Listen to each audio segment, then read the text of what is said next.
Dear friends, I speak for both Janet and myself in expressing our boundless happiness to be back here in the bosom of the American Bahá'í community. We lived here for 12 years in the state of Michigan. There were 12 very formative, very happy years of our lives where we learned so much about the faith and about the nature of the Bahá'í community. And in returning to the United States on this occasion, our hearts are filled with the memory of those years and of the energy and the dedication and the wonder of the American Baha'is we had the pleasure of knowing at that time. I speak to you, of course, tonight as an individual. I do not speak for the Universal House of Justice. I speak simply as an individual Baha'i who happens at this time to be a member of that body. So the remarks I offer you this evening are mine alone. I begin by directing my attention and yours to a theme given emphasis by the beloved guardian, Shoghi Effendi, from the very earliest years of his ministry as guardian of the cause. In fact, in the very first message sent by the guardian to the Baha'is of the United States and Canada on the 21st of January 1922, the guardian drew attention to this point, reiterated it in subsequent messages. And what was the point? Shoghi Effendi, 73 years ago, told the believers in America that at some time in the future they would be tested. He said they would receive tests, intellectual rather than physical. He said they would be sent to purify the American Baha'is and to make them brighter than ever. A few years later, Shoghi Effendi returned to that theme. He said, "And yet how often we seem to forget the clear and repeated warnings of our beloved Master, who in particular during the concluding years of his mission on earth laid stress on the severe mental tests which would inevitably sweep over his loved ones of the West, tests that would purge, purify, and prepare them for their noble mission in life." This theme that the American Baha'is were being prepared for what Shoghi Effendi describes as the inevitable coming of mental tests appears again and again in his writings and was further emphasized by the Universal House of Justice in its lengthy letter of the 19th of May 1994, in which the House of Justice offered the hope and the prayer, "May they, the American Baha'is, be granted the celestial strength to pass over and over again the mental tests which Abdu'l-Baha promised he would send to them to purify them." There are many other passages in the writings of the Guardian which refer to these mental tests. For example, in the last of the published messages from Shoghi Effendi to the American Baha'is, he foreshadowed what the future would hold. He indicated at that time that there would be intellectual rather than physical tests from outside the Baha'i community. He referred to the fact that the faith would be subject to the onslaught of ecclesiastical leaders, the traditional defenders of religious orthodoxy, and that these would be powerful detractors aiming at the extinction of the faith from without. But in addition, in that last message of September 1957, Shoghi Effendi very clearly and very unambiguously referred to the fact that there would be mental tests to the American Baha'is from within their community. He listed a number of forces at work in American society and said the administrative strongholds of the faith were bound to be subjected to a severe spiritual challenge from within due to the impact of those forces. And he urged the Friends to strengthen the Baha'i community in preparation for the combat with the nefarious elements seeking to undermine it from within. These statements are part of the heritage of the American Baha'i community. They are statements which foreshadow periods of challenge, periods of difficulty, periods of testing, and also foreshadow great victories. As one of the statements I have read points out, Shoghi Effendi described these tests as having the purpose of making the Friends shine ever brighter, of being ever more luminous, of enabling the American Baha'i community to fulfill the glorious destiny laid down for it in the writings of the Bab, of Baha'u'llah and Abdul Baha. The point I make tonight is that I have, over a period of time, come to the conclusion that we live now in that time of mental tests. That the time of mental tests is not off in the distant future, but it is now. Why do I say this? I say this because of the nature of mental tests. We are well experienced and well knowledgeable about physical tests. Our dear friends in Iran and the friends from the cradle of the faith, many of whom are in the audience tonight, are well versed in physical tests. For 150 years, this infant faith in various countries of the world has had to contend with physical tests, with torture, with imprisonment, with martyrdom, with the disruption of homes and families. We are not experienced in mental tests. The Universal House of Justice, in a message of January 1986, referred to the fact that the cause of God was emerging from obscurity.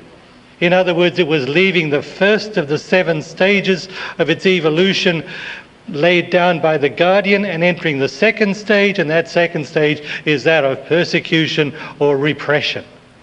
We are now entering and have entered the stage where we, as a worldwide Baha'i community, will learn more and more about mental tests. And my perception, my view, is that tonight, as we gather here, my belief is that we are now experiencing these mental tests. What do I mean by mental tests? Tests which lead to an erosion of faith and belief, and which can give rise to disorder in the Baha'i community. One of the features of mental tests is that we may be blinded by the standards and values of a non-Baha'i society, and by being blinded thereby may fail these tests. We run the risk of underestimating the danger of such tests, of being complacent, of not becoming aware of these tests until it is too late. We may be like the warrior in his armor plate waiting for battle, waiting too late while the battle rages and is decided in front of him while he stands here waiting. I believe that there are three elements to the mental tests which we, as part of the American Bahá'í community, and I think Janet and I still think of ourselves as being American Bahá'ís in many ways, and I hope no tape of this ever reaches Australia. There are three elements of the mental tests which I feel are pertinent to us tonight. And I'd like to mention these three and then discuss them in detail. The first is this. I believe we are tested now by the need to develop spirituality in a materialistic environment. This is our test. Secondly, we are tested in our level of commitment to the betterment of humanity in an environment which is increasingly characterized by apathy and lethargy. And thirdly, we are tested by the need to acquire an entirely new attitude to social organization and institutions. I believe that it is in these three areas that we who live in this glorious country, who are part of this vibrant community, we are tested. Will we pass or will we fail? The community will pass. The American Baha'i community is destined to go to great and wonderful things, but we as individuals are subject to test. The first mental test that I think is upon us today is the challenge to develop a sense of spirituality in an environment which is increasingly preoccupied and indeed obsessed with the materialistic dimensions of life. The writings of the Guardian, the statements of the House of Justice in recent years repeatedly call the Friends to spiritualize their lives, to develop a world view which accommodates the all-important, the vital spiritual dimension of existence, together with and indeed with priority over its material dimension. We are urged to do this. We are told in our teachings that our duty as believers in Baha'u'llah is to commit ourselves to the spiritualization of our lives. We are promised that if we do this, we will augment our powers and capacities, and that we will only in this way find happiness and fulfillment. When this does not occur, and who's to say that we will pass this test? When this does not occur, religion degenerates to a mere creed, a set of rituals and empty practices. When this does not occur, we will find ourselves drawn inevitably into the materialistic perception of world events and the course of world history. We will be obsessed with the fears, the anxieties, the preoccupations, the apprehensions and suspicions of those around us, and our world view of the spiritual progress of humanity will be lost.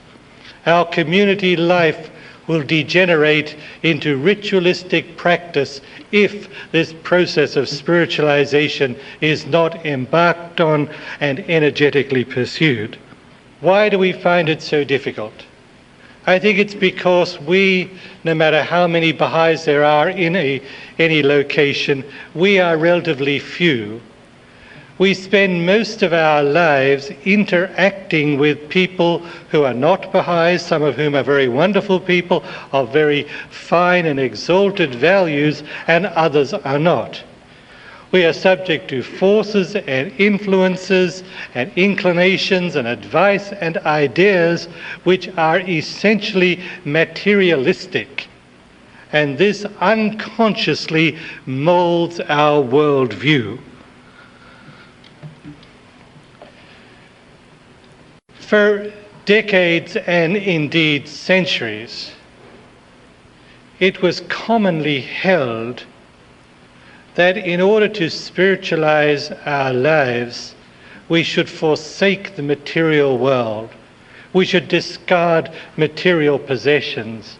We should embrace asceticism in the pursuit of the spiritual development of ourselves.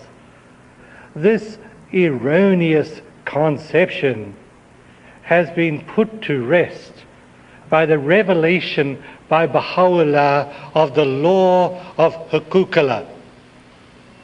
In giving us the mercy and the benefit of the law of hukuk, Baha'u'llah has in essence told us this portion of your surplus, of your accumulated assets, this portion belongs to God.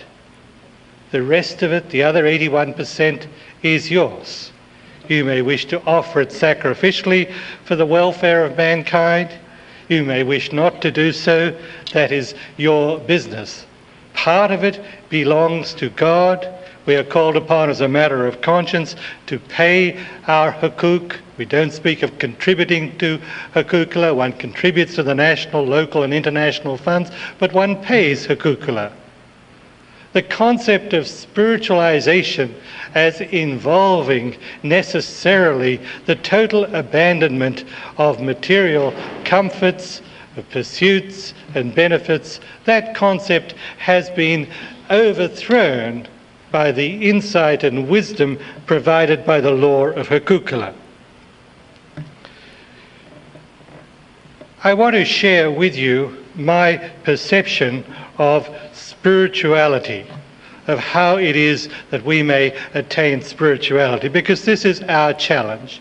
This is a challenge of every one of us, how to attain a spiritualized development of ourselves. I believe that the process of spiritual development rests upon three principles. The first principle is this: that certain actions which we carry out in this world, prescribed by the manifestation of God, attract a mysterious but vital spiritual power to them. That there are certain prescriptions given in the teachings of our religion which we accept with faith, on the understanding that if we follow these prescriptions, we will attract in a mysterious, incomprehensible manner a great spiritual power. This is a very complex and very difficult point for us to understand. Fortunately, during the course of the dispensation preceding the coming of the Bab and Baha'u'llah, scientists began the systematic study of magnetism. And as a result, human society learned something about magnets and about the magnetic principle and magnetism as a phenomenon. And we know now that magnetism is a phenomenon whereby atoms are arranged in little systems of organization called dipoles, which are all pointing in the same direction, and associated with it is something we call magnetic force. A force which acts at a distance which is invisible but which is very strong. As a result, one finds that this first of the three principles that I see underlying the process of spiritual development, that this principle is illustrated in the Baha'i writings repeatedly by Baha'u'llah, Abdul Baha, and the Guardian by use of the analogy of the magnet. The analogy of the magnet has enabled the central figures of our faith to vividly convey to us the vital principle that certain actions carried out according to the prescription of God attract a powerful, invisible force. Let me read some examples. One place, faith is the magnet which draws the confirmation of the merciful one. Abdu'l-Baha saying, the commemoration of God attracts confirmation and assistance like unto a magnet. Again, unity and harmony is the magnet which draws the confirmations of God, and so on. Directing mankind in the right path is the magnet which attracts the help of God. Shoghi Effendi says, today as never before, the magnet which attracts blessings from on high is teaching the faith of God. In another place, the Guardian said, consecration to the glorious task of spreading the faith and living the Baha'i life creates the magnet for the Holy Spirit. And so it goes on. So the first of the three principles which I see as underlying spiritual development is the principle of magnetism, the principle of certain actions carried out in a spirit of devotion and consecration, attracting a great spiritual force, just as in the mundane world certain arrangements of atoms attract the force of magnetism. This principle of magnetism carries right through the Baha'i writings. You find, for example, that Baha'u'llah speaks of his revelation and describes it as a magnet or lodestone, L-O-D-E, lodestone. He says his revelation will act as a lodestone for all the nations and kindreds of the earth. And in another place, Abdu'l-Baha refers to Baha'u'llah as the manifestation of God in these terms. The Lord has manifested the magnet of the souls and hearts in the pole of the existing world. So this first principle underlying the spiritualization process, I believe, is that of the attraction of powerful spiritual forces through prescribed actions, a so-called magnetic principle. The second principle I see in the process of spiritual development is that of constructive interaction. The first one is that if we pray, if we fast, if we teach the faith, if we practice unity, if we hold spiritual meetings, we attract spiritual forces and powers. The second principle of constructive interaction is illustrated by a simple example. We know in our writings that prayer attracts the spiritual forces. Let us say, I pray a little bit, then I will attract a certain amount of the spiritual forces. This will reinforce my endeavors. This will make me stronger. I will pray more. It's a very simple-minded model, but it's enough for our purpose. I will pray more. This will attract a greater measure of spiritual powers. I will pray even more. This will attract even further spiritual powers. I will pray even more, and so it will build up. So I speak of this second principle as one of what I call constructive interaction. You start off with a little bit, it attracts some forces, makes you stronger, you do more, which attracts even more forces, and so it builds up.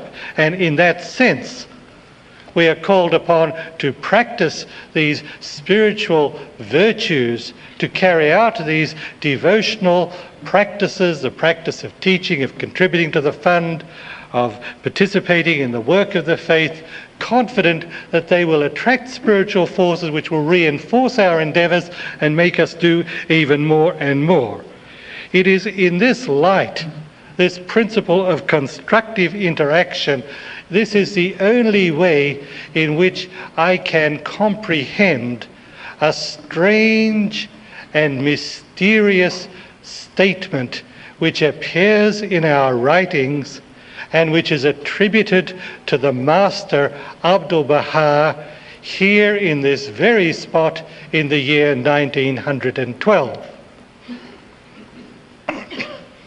On that occasion, when Abdu'l-Baha had laid the cornerstone of this magnificent edifice in which we are sheltered tonight, he made a very strange remark. Having laid the cornerstone, Abdu'l-Baha is reported to have said to the friends gathered on that occasion, the temple is already built. The temple is already built. In 1912, there was a stone that they put in the ground. None of this structure was here. Abdu'l-Baha said, the temple is already built.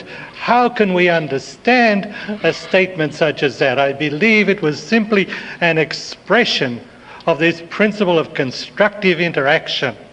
That what he was saying, as he explained at that time, you have only to begin, everything will be all right.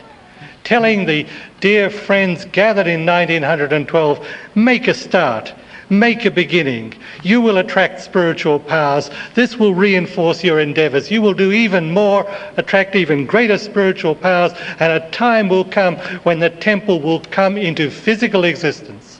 It is already built by virtue of the efforts you have embarked upon in 1912. It is in that sense that I see this principle of constructive interaction as vital to the process of spiritualization. As I mentioned, I think there are three elements to the spiritualization process. The principle of magnetism, by which we carry out certain actions and attract spiritual forces, and the principle of constructive interaction, by which we make an effort and that attracts even more powers, and so it builds up from that. If only there were these two principles, how much simpler life would be. It's a source of great regret to me that I have to tell you that there are not two principles but three, because the third principle is that of testing. The testing is inevitable. The testing is the source of drama, the source of success and failure in our personal and collective lives. That when we make efforts, when we attract spiritual forces, when we build up in our strength and so on, we are tested. We are subject to tests again and again. We are told that the testing process is intrinsic to that of spiritual development. There are not two principles, there are three, and the third is that of testing.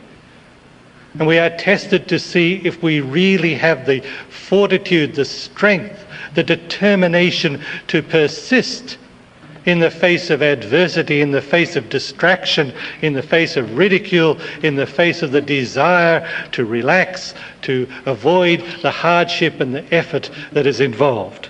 The Guardian tells us that this process of testing is necessary, as he describes it, so that inner spiritual forces become stimulated, and that tests are gifts of God to enable one to grow and develop. But let us also be aware that tests are not automatically passed. The very fact that we as believers are subject to testing implies no guarantee that we will successfully traverse that test. The history of our faith repeatedly demonstrates that there are some who pass and there are some who fail, and the cause of God proceeds towards its glorious destiny. I have tonight chosen as my theme mental tests. And the first of the mental tests that I have drawn attention to is that of spiritualizing our lives in a materialistic environment. In order to do this, we need to identify the dangers which confront us. We need to commit ourselves with determination to the pursuit of acts of devotion, to the implementation of the great moral and ethical laws of our faith. And we need to realize clearly and definitely that the principles to which we subscribe as Baha'is are in many ways radically different from what have become the standards and the generally accepted norms of American society around us. We are not here for the purposes of condemnation. We are here for the purposes of finding our path to God, of finding our way forward during a time of great turmoil and testing and hardship and suffering for all elements of humanity. We will only do so by a full realization that we have chosen the path of Baha'u'llah, and the path of Baha'u'llah is in many ways quite distinctly different from that of the society around us. To take just but one example, our concept of chastity as an indispensable element of the moral life of a Baha'i is that sexual relations are permissible only between two people of the opposite sex who are married to each other. This is our standard. It is not the standard of our society. It is a standard which is decried as puritanical. It is described in some areas as homophobic. It is described in many other ways. But this is our standard. This is what our religion tells us. And we are committing ourselves to a spiritual path in the pursuit of the laws of Baha'u'llah, irrespective of whether or not it conforms to the society around us. We differ from the people around us very much in certain concepts. For example, we differ in the concept of duty. The concept of duty has in many ways become unpopular, but we are people of duty. We are people who do things we don't particularly want to do out of a sense of duty. We are people who do things which we find difficult, which we find uncomfortable, which we find disconcerting. Why? Not out of a desire for martyrdom, but out of a sense of duty. We Baha'is are a people of duty.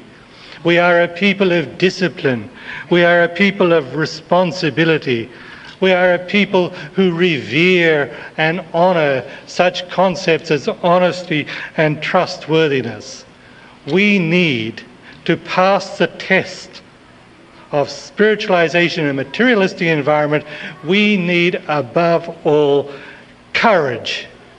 The courage and the willingness to be different, to persevere, to persist in the work of the spiritualization of our lives, irrespective of all other considerations and the forces and influences of the people around us.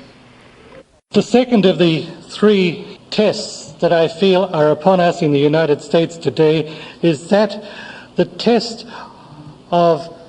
we are tested to develop ourselves as committed human beings concerned about the future of humanity and the changing world. The cause of God today requires more and more such committed human beings. Shoghi Effendi, in a passage written not very long before his passing, referred to the future of the American nation.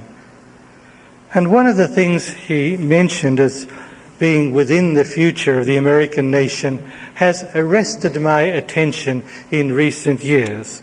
He said at that time that the Baha'is of America faced a future challenge. And what was that challenge? He referred to the challenge that apathy and lethargy would paralyze their spiritual faculties. In his message published in the book Citadel of Faith, Shoghi Effendi refers to a number of challenges before the American friends, one of which was that apathy and lethargy would paralyze their spiritual faculties in the future. We today face that test, the test of overcoming apathy and lethargy, the test that those around us increasingly lack zeal and idealism and the passion for changing the world. Society around us has lost its vision. It lacks heroes and heroines. They have become discredited.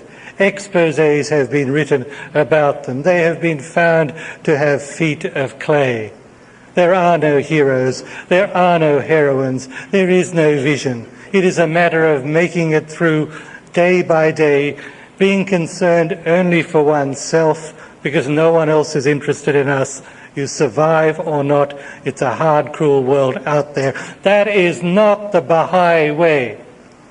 We are people committed to the creation of a new society.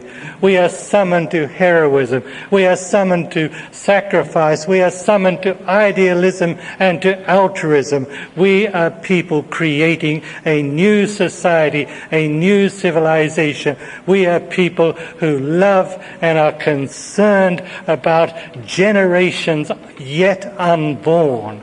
And we are prepared to dedicate our lives that those generations to come in decades and centuries into the future may have a better life, may have a life of peace and unity and harmony and the possibility for the full development of their potential. This is the idealism to which we are summoned as Baha'is. We need to overcome the apathy and lethargy of our society and stand apart as people dedicated to the creation of a new world. What does this mean? How do we achieve this? How will it come about? I believe we as believers need a far deeper understanding of the role of the faith in the redemption of mankind. We are not simply spreading one religion to clutter up a world full of religions. We are not simply seeking to elbow our way into the community of the faith of mankind. We are not simply content to make the Encyclopedia Britannica yearbook and become known as a religion that is spread around the world. We are not simply content to assemble an array of national and local assembly and prestigious events and gatherings. Our religion is that of the promised one of all ages. Our religion is that of the world Redeemer who has come after thousands upon thousands of years of toil and turmoil and suffering during the whole of recorded history. We stand at a breakpoint in the history of human civilization. And we as Baha'is are the vehicle for the implantation of spirit into the body of mankind, which is now being moulded through great difficulty and suffering into a unified entity. In my present functioning as a member of the Universal House of Justice, I find myself at times meditating on a statement which appears in the writings of the Guardian, and it appears without conditionality. I find no conditionality attached to it. It is rather a definite statement without any maybes or possiblies or perhapses. And in that statement, the Guardian refers to the institution of which I am a member, the Universal House of Justice, and he says that this house is one which posterity will regard as the last refuge of a tottering civilization. And when I read that passage, I say to myself, what does it mean about the future condition of mankind? I sometimes sit in the council chamber in the seat of the Universal House of Justice. I look at my 8 colleagues seated around the table. I realize that we 9 are not the House of Justice. It is a great, magnificent spiritual entity of which we are simply the weak and feeble outward expression. But I say to myself, this institution, this Universal House of Justice, with which I have to some extent become familiar over these years, it, the Guardian tells us definitely, categorically, without conditionality, will be such that posterity will look upon it as the last refuge of a tottering civilization. I offer this passage to you simply as an indication of the great changes that are coming to humanity. When they will become, in which decade, in which century, we know not. But we do know that they will come, that the cause of which we are all members is destined to play a major, transforming, revolutionizing role in the history of humanity on this planet. And I think if we can revive in our minds the vision of the magnitude of the aims and objectives of the cause, aims which are far beyond human comprehension, which are feasible only because of the power of God, which we believe animates Baha'u'llah in his revelation. If we do this, then we will revive that vision and we will become once more committed human beings dedicated to the welfare of humanity of this generation and countless generations yet unborn into the future. Finally, I come to the third of the three mental tests to which I have wanted to draw attention tonight. And it is a challenge and a test which the Baha'i friends in many parts of the world are experiencing. I address my remarks to you as American Baha'is, but I have made similar remarks in other countries that I have visited very recently. My concern and what I see to be a very dangerous and very pressing mental test to the Baha'is in the Western countries as well as other parts of the world is that the believers in these countries live in a society which has developed certain attitudes about social organizations and institutions. These attitudes are firstly that people are suspicious and distrustful of their government and its bureaucracy. They have found through bitter experience that their governmental leaders have become corrupt, that the bureaucracy of their social organization suffocates them, restricts their freedom, and in many ways is a source of their suffering. People today do not have a sense of community. They have learnt at bitter cost not to trust each other, not to trust those who appear honest and upright and of good character, because so often they have been found to be opposite. They have therefore developed a sense of extreme individualism, a worship of unfettered personal freedom. People in our society increasingly feel a sense of powerlessness in relation to their authorities. They find themselves insignificant, unable to change the system, doomed to suffer its adverse and oppressive circumstances and consequences. Therefore, they often resort to radical actions outside the system.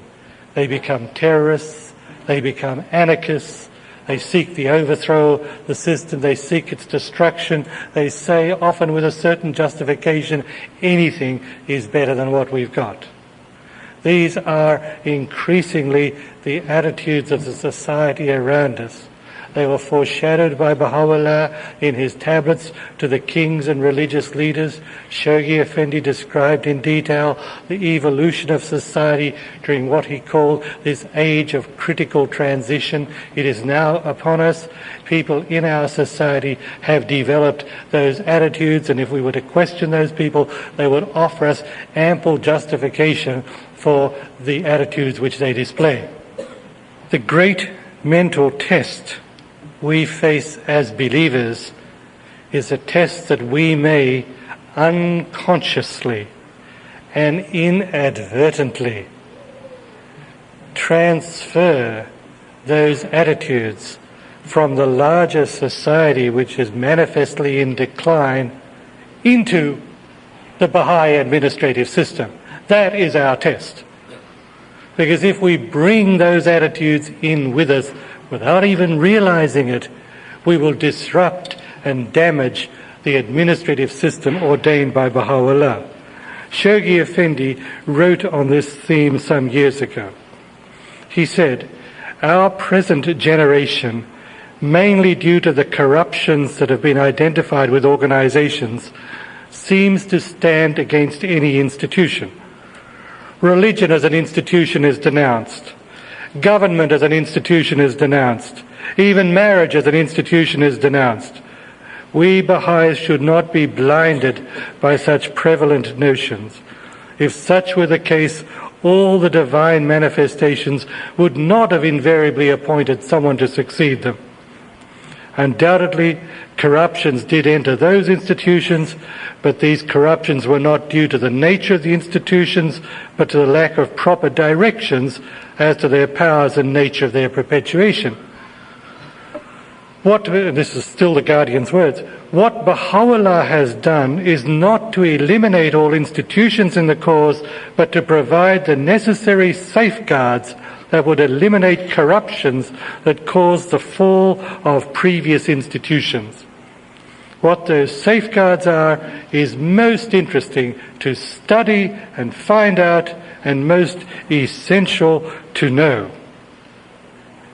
In other words, we are challenged to detach ourselves, to emancipate ourselves from the prevailing, and indeed not just prevailing, but rapidly increasing sense of suspicion, of distrust, of disfavour, which characterises attitudes of people in our society towards their institutions, and avoid such attitudes coming into the relationship of the believers to the Bahá'í institutions. They're not the same. They're radically different. This is a system ordained by Baha'u'llah, by the manifestation of God.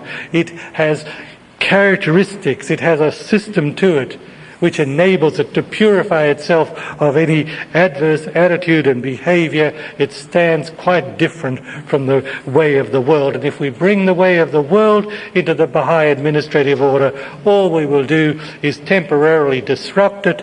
All we will do is irreparably damage our own personal spiritual development. We need to develop new attitudes. We need to develop a far deeper understanding of the covenants of Baha'u'llah and Abdul Baha. It is not enough to sign the card, to say, I believe there is a covenant, there are these people around with a variety of titles, whatever they are, I accept them, fine, that's it. This is not enough, friends. We'll be swept away because there are dangerous forces in our society. There are insidious influences. We have to protect ourselves now, and our protection is the deepening in the covenant. Let me read to you a very, very difficult and very challenging paragraph from the Guardian. In this paragraph which I read to you, the Guardian makes statements which I would never dare to say. I read them because it is the Guardian. I'm safe. You can't attack me for reading them. It's the Guardian's writing.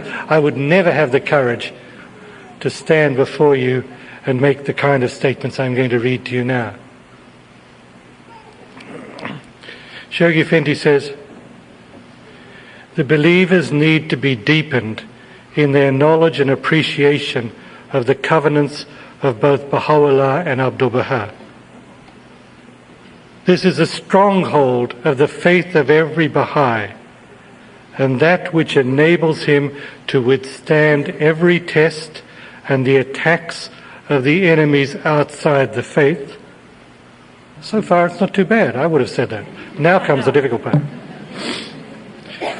This is a stronghold of the faith of every Baha'i, that which enables him to withstand every test and attacks of the enemies outside the faith, and the far more dangerous, insidious, lukewarm people inside the faith, who have no real attachment to the covenant and consequently uphold the intellectual aspect of the teachings while at the same time undermining the spiritual foundations upon which the whole cause of God rests. Now do you understand why I said I would not have had the courage to make these remarks? It is simply the words of the Guardian telling us that only through deepening in the covenant will we withstand not only the attacks of people outside the faith, but what he described as the far more dangerous attacks, the insidious attacks of those he describes as lukewarm people inside the faith who have no real attachment to the cause, uphold the intellectual aspect of the teachings while undermining its spiritual foundation. Friends, we do not have the right to judge. As individuals, we cannot judge. I cannot say this person is one of those lukewarm people who upholds the intellectual and undermines the spiritual.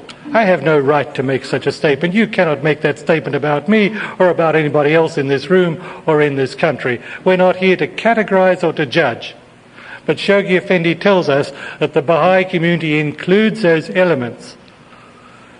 We are not here to engage in adversarial actions against those we categorize in that way. We are here to make ourselves spiritually healthy and strong so that whoever they are, wherever they are, and we are not to judge, we will be immune to their dangerous, insidious influence. So our task is not to engage in witch hunts, not to go searching and to put labels to this one and that one and the other.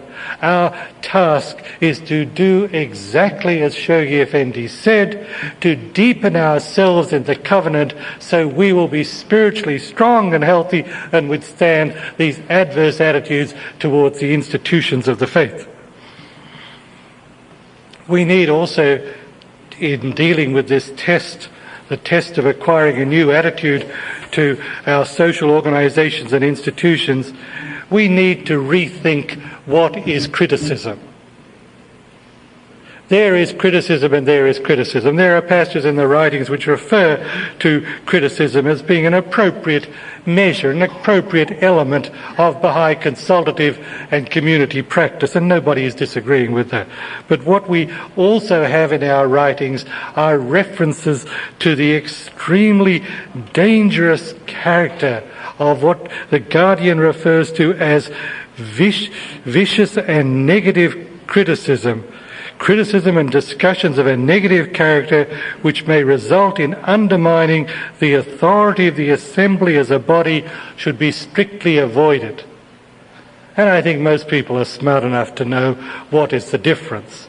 They're also smart enough to find ways of worming around whatever rule you lay down, because it's a question of attitude rather than a question of mere words of speech. We look towards a constructive, developmental Baha'i community which doesn't pretend it is immune from any means of further development and refinement of its practices and conduct, but which is free from what the Guardian refers to as criticism of a negative nature which have the effect of undermining the authority of the assembly. One of the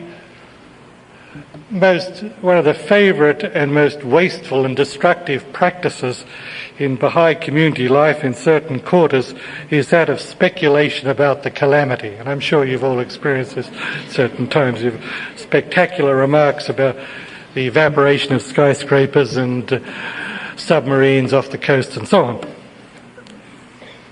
There are many passages in the Baha'i writings where Shoghi Effendi says, we don't know what form calamity will occur, calamity is occurring now, and so on and so forth. There is one passage, and I'm going to read it to you, where the Guardian says, this is calamity. Finally we found it. It's a letter written on behalf of the Guardian in December 18th, 1949, published in the Baha'i News in July 1950. And what does he say? He defines a calamity. He says, vicious criticism is a calamity. Vicious criticism is indeed a calamity. Its root is lack of faith in the system of Baha'u'llah, the administrative order, for he has forbidden it. If Baha'is would follow the Baha'i laws in voting, in electing, in serving and abiding by assembly decisions, all this waste of strength through criticising others could be diverted into cooperation. So one of the elements of acquiring the new attitude towards social organisation is the deepening in the covenant. The second one is that of rethinking the nature of criticism, because it is a constructive element of Baha'i consultation. And the third and final element that I mention is quite revolutionary. It is a statement where Shoghi Effendi was asked to define what were the parameters for the cause bringing in large numbers of people. And he set out 4 parameters. And 3 of them are very obvious, and the 4th one is very unusual. He said, without the spirit of real love for Baha'u'llah, for his faith, and its institutions, and the believers for each other. 3 of those are obvious, the 4th one isn't. We would expect the believers to have real love for Baha'u'llah. We'd expect them to love his faith. We'd expect and in fact hope that the believers would love each other. But Shoghi Effendi defines one of the 4 requirements for bringing in large numbers of people is that we develop a real sense of love, a sense of real love for the institutions of the faith. This is radically new in the Baha'i dispensation. Where do you find individuals who, since we're in the state of Illinois, who will come to you and say, I love the Illinois state legislature? Where do you find somebody who says, I love the House of Representatives, I love the Senate? Maybe you'll find a few who say, I'm in love with the Supreme Court, particularly if it's gone their way. Where do you find people who say, I love the executive branch of government, I love the city council, I love our district administration? This is foreign to Western thought. This is inimical. This is radical. The prevailing thought is that less government is better than more government, and we should get these rascals out of our hair, and so on. We go off in an entirely different direction. We're not just 60 degrees away, we're not 90 degrees or 150 degrees away, we're 180 degrees away. We're entirely the opposite direction, because our religion tells us that without the spirit of real love for the institutions of the cause, we cannot bring in large numbers of people. I've almost reached the end of my remarks, but not quite, because it is very easy to love institutions which one perceives as functioning marvellously well. It's easy to love institutions that function marvellously. If you're in a community and your local spiritual assembly is doing magnificent, wonderful things, sure you can love them. I love them also.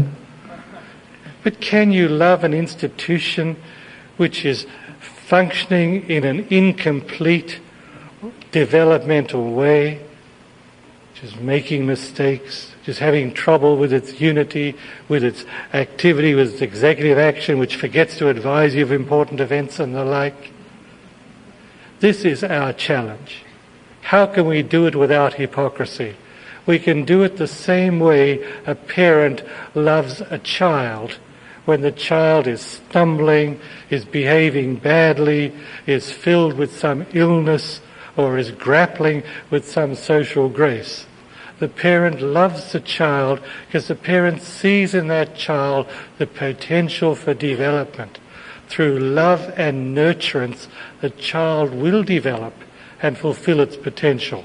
Through criticism and a lack of love, the child's growth will be stunted, its development will never be realized.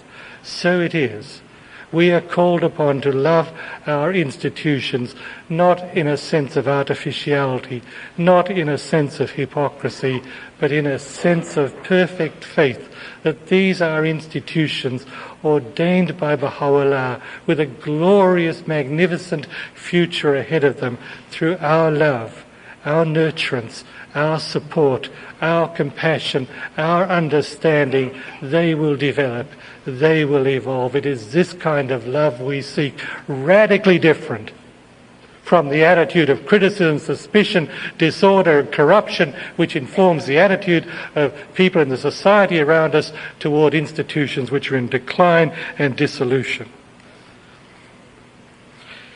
As you know, the 3-year plan, now hastening to its conclusion, revolves around a triple theme: enhancing the vitality of the faith of individual believers, greatly developing the human resources of the cause, and fostering the proper functioning of local and national Bahá'í institutions.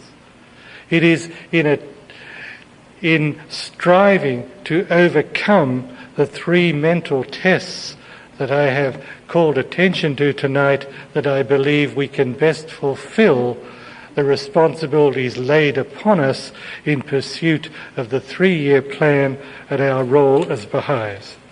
I bring my remarks to conclusion. It is well known that the American Baha'i community is a community which is endowed with great potential. Abdu'l-Baha blessed these shores with his footsteps. He lavished love and care on this country.